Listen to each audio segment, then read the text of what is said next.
안녕하세요. 오렌지TV입니다. 얼마 전 대한민국은 C19의 확장세로 큰 어려움을 겪었습니다. 우리만 겪었던 일은 아니었지만 당시 우리나라는 중국 다음으로 심각한 상황이었는데요. 이렇게 우리나라가 어려움을 겪고 있을 때 우리 등에 칼을 꽂은 나라가 있었죠. 바로 베트남입니다. 사실 한국에서는 그동안 베트남에 대한 좋은 감정이 많이 있었죠. 베트남에서 맹활약하는 삼성을 응원하고 박항서 감독이 이끄는 베트남 대표팀의 좋은 활약에 함께 기뻐하기도 했었는데요. 심지어 우리 국대 경기도 아닌 베트남 국대 경기를 생중계할 정도였습니다. 우리나라가 동남아 축구에 관심을 가질 이유가 전혀 없었는데도 말이죠. 그렇기에 지난번 베트남이 우리나라에게 했던 행동이 더욱 어이가 없고 황당할 지경이었습니다. 당시 베트남은 재빠르게 한국인의 자국 입국을 거부하고 비인간적으로 한국인들을 격리했습니다. 가장 황당한 일은 베트남으로 향해 날아가던 대한민국의 국적기를 사전 합의도 없이 폐항시켜버린 일이었는데요. 국가 간의 최소한 예의도 보여주지 못한 안하무인격인 행동이었습니다. 그럼에도 불구하고 베트남은 적반하장식의 태도로 더욱 우리의 감정을 건드렸는데요. 그러면 우리나라에게 이렇게까지 무례한 행동을 하며 C19의 확산세를 막고자 필사적으로 노력했던 베트남의 상황은 지금 어떨까요? 우선 그동안 베트남이 필사적으로 큰 공을 들이며 준비했던 최초의 포뮬러1 대회가 사실상 물 건너갔습니다. 일각에서는 베트남이 이렇게까지 무례하면서 C19를 막으려 했던 것은 F1 대회에 차질이 가지 않게 하기 위해서라는 말이 돌 정도로 베트남은 이 대회에 큰 공을 들였었는데요. 대회 며칠 전까지 미련을 버리지 못했던 베트남이었지만 해당 이벤트는 완전히 취소됐습니다. 그렇다면 방역은 어떻게 되고 있을까요? 한국인을 콕 집어 입국 금지를 때릴 때 일본을 비롯한 다른 나라에는 입국을 허가했는데요. 엉뚱하게도 유럽에서 들어온 자국민과 일본인으로부터 확산이 시작되었습니다. 신기하게도 베트남이 한국에 대한 마구잡이 봉쇄 정책을 펼치던 때부터 0에서 머물러 있던 베트남의 확진자 수가 증가하기 시작한 건데요. 베트남의 말대로라면 한국인 입국을 막았으니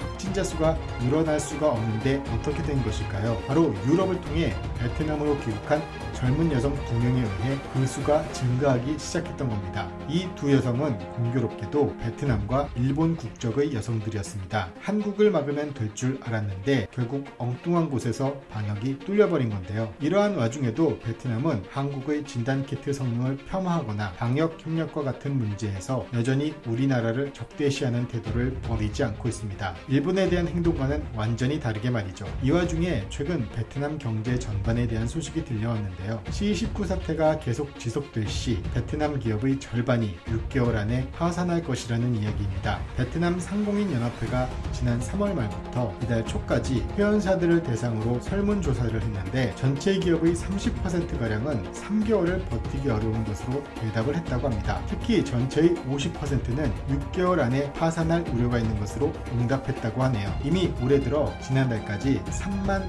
5천여 개에 가까운 기업이 C19 여파 등으로 파산해 베트남에서는 사상 처음으로 한 분기에 창업기업보다 파산한 기업이 많았던 것으로 나타났습니다. 베트남은 현재 경제활동의 많은 부분을 우리나라와의 협력으로 이끌어가고 있습니다. 중국과 우리나라로부터의 수입이 전체의 절반을 차지할 정도로 우리나라와 긴밀하게 연결되어 있는 경제구조입니다. 더군다나 이렇게 수입한 재료를 가지고 우리 기업들이 설립한 공장에서 조립, 가공하여 수출하는 형태여서 한국에 대한 의존도가 높은 경제입니다. 한국과의 관계를 더욱 공고히 해 경제의 기초를 다지고 성장을 더욱 가속화해 자립할 수 있는 기회를 마련해야 할 시기에 오히려 한국과의 관계를 악화시키고 있는 베트남은 과연 어떤 생각을 하고 있는 것일까요? 베트남의 속내야 어떻든 우리 국민과 우리 기업들의 속내는 조금씩 바뀌고 있는 것 같습니다. 한국인 관광객의 비중이 50%가 넘는다는 인기 관광지 다낭에서 이제 한국인은 보기 어렵다고 하네요.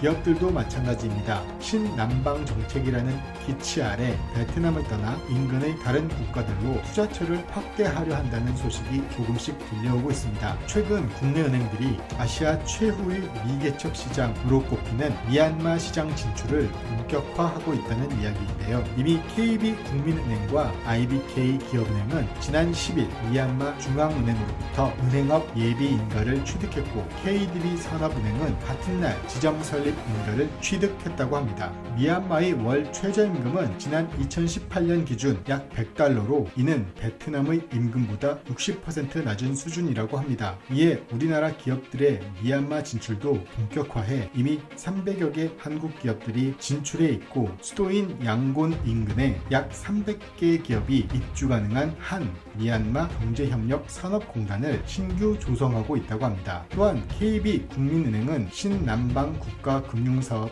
청사진을 그리며 미얀마에 이어 지난 10일 캄보디아 프라사 마이크로 파이낸스사 지분 인수 작업을 완료했다는 소식입니다. 이처럼 국내 기업들도 이번 사태를 통해 불확실한 모습을 보이며 신뢰를 보여주지 못한 베트남에 대한 생각이 조금씩 달라지고 있는 상황인데요. 이번 사태가 마무리되었을 때 베트남은 어떤 모습을 하고 있을까요? 오늘은 여기까지입니다. 감사합니다.